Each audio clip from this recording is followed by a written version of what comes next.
Hello, this is Joseph McCarthy of the Irish Abroad Football Statistics website. Welcome to the second chapter of episode 4 of our programming tutorial.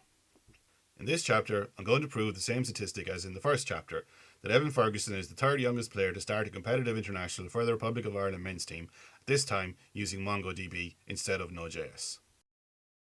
MongoDB is a cross-platform, document-oriented database, meaning it runs just about any operating system and stores data in JSON documents as opposed to rows and tables in a relational database. The popular mean stack for web applications comprised of a MongoDB database, Express server, Angular frontend, and Node.js runtime is JavaScript top to bottom. Basically, it's turtles all the way down. You will need to have MongoDB installed for this chapter, either the Enterprise or Community Edition, and I'll include a link in the description below. This was all tested against a community server instance running a Raspberry Pi 4 Model B, but any hardware running MongoDB should be fine. If you want to learn more about MongoDB, I highly recommend the free certification course offered by MongoDB at MongoDB University. Before starting, you'll need to run the MongoDB import.js script. This takes 4 JSON files, levels, countries, players, and games, creates a new database in the MongoDB instance called International, and populates 4 new collections on the database with the data from the 4 files. Execute the script, and once it's completed and the collections have been populated, we can start writing the program to create the same table as before. Start by requiring the Mongo client object from the MongoDB library. The client to the database created by Mongo client is asynchronous, so the main block of code will need to run in an async JavaScript method. The program itself will do nothing other than call this main function. Let's build up the main function. First, create a client object to the MongoDB server running on your local machine, i.e. IP address 127.0.0.1. Next, create a try, catch, finally block. In the try block, call the connect method of the client object to connect to the server. This is an asynchronous method, so you will need to await its completion. The catch block doesn't need to do anything other than log any errors in the console, and in the finally block, close the client object's connection to the server. Again, this is an asynchronous function, so await its completion. Once the MongoDB client is connected to the server, connect to the international database, and after that the players collection, both of which are created and populated by the import script. Once again, both of these are asynchronous function calls, so await their completion. Once the player's collection object has been created, we can use it to query the collection itself using the aggregation framework. Create an empty array called pipeline, which will populate with each step in the aggregation, then add a call to the aggregate function of the player's collection with the pipeline array as a parameter. Store the results in an array using the toArray function, and then log the results to the console. Running the program now with an empty pipeline array results in each document in the player's collection being logged to the console. Now, let's build the pipeline. This is going to be a MongoDB implementation of the Node.js algorithm used in the first part of the episode. First, to filter players whose date of birth is known, add a filter for documents where the date of birth attribute exists. Run the program again to confirm the filter works, and only player documents with a date of birth attribute are passing through the pipeline. MongoDB doesn't support joins in the relational database sense, but in an aggregation pipeline, you can look up documents for another collection based on attributes from the current document passing through the aggregation. The next step in the pipeline is going to use the lookup aggregation on the games collection, using the ID attribute of the player object passing through the pipeline stored in the local variable player ID, and store the results of the lookup in an attribute called first competitive start. The pipeline attribute of the lookup will contain the MongoDB implementation of the function from the first chapter of this episode. Look up the document from the levels collection with the same ID as the level attribute in the game document.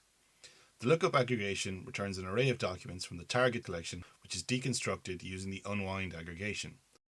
I'm just going to spend a minute explaining the unwind aggregation, because it is going to be used again later.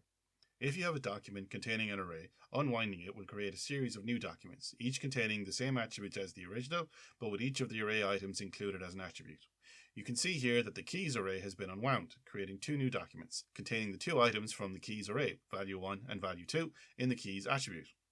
Since looking up the ID of a document on the levels collection will match with only 1 document, the array returned from the lookup will only have 1 item, and unwinding it will only create 1 new document.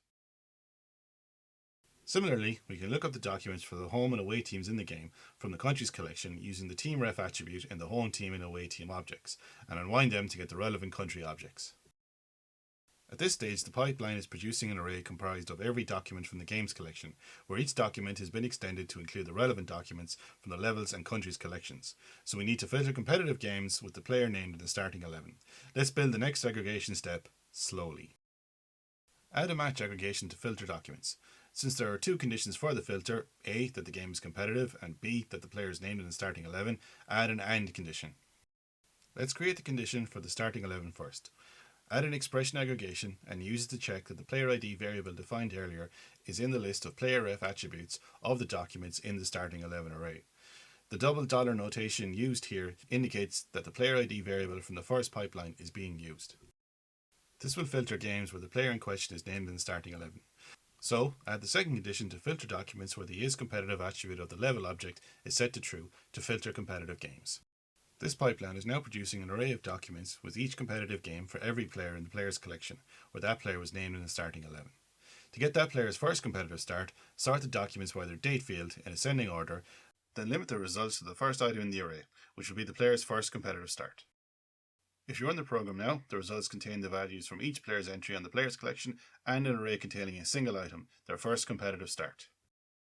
Add another unwind step to deconstruct the first competitive start array and add the single item of the array as an attribute in the player document. This will also have the side effect of removing any player who hasn't made their competitive debut yet, so there's no need to apply the same filter as in the Node.js implementation. Believe it or not, we're almost done. Add a project aggregation to select the attributes from each result document to display. The MongoDB_ID field is not needed, so exclude it with a 0 value. The player's name is created by concatenating the first name and surname attributes. The date of the game is the date attribute of the first competitive start object. Calculating the age of the player on the day of the game is a little complicated. In MongoDB, you can subtract two date attributes to get the difference between them, but the answer is given in milliseconds. So, to get the answer in days, we'll need to divide the result by the number of milliseconds in a day, which is 86,400,000. The level name is the name attribute of the level object in the first competitive start object, and the names of the home and away teams are available in the name attribute of the country objects in the home and away team objects that were unwound on lines 13 and 15 respectively.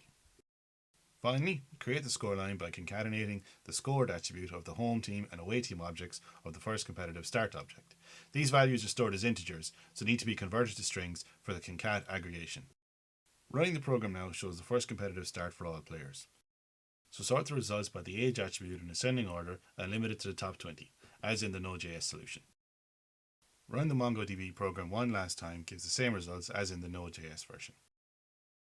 In the final chapter of the episode next week, I'm going to prove the same stat one last time, this time using new SQL database, SerialDB.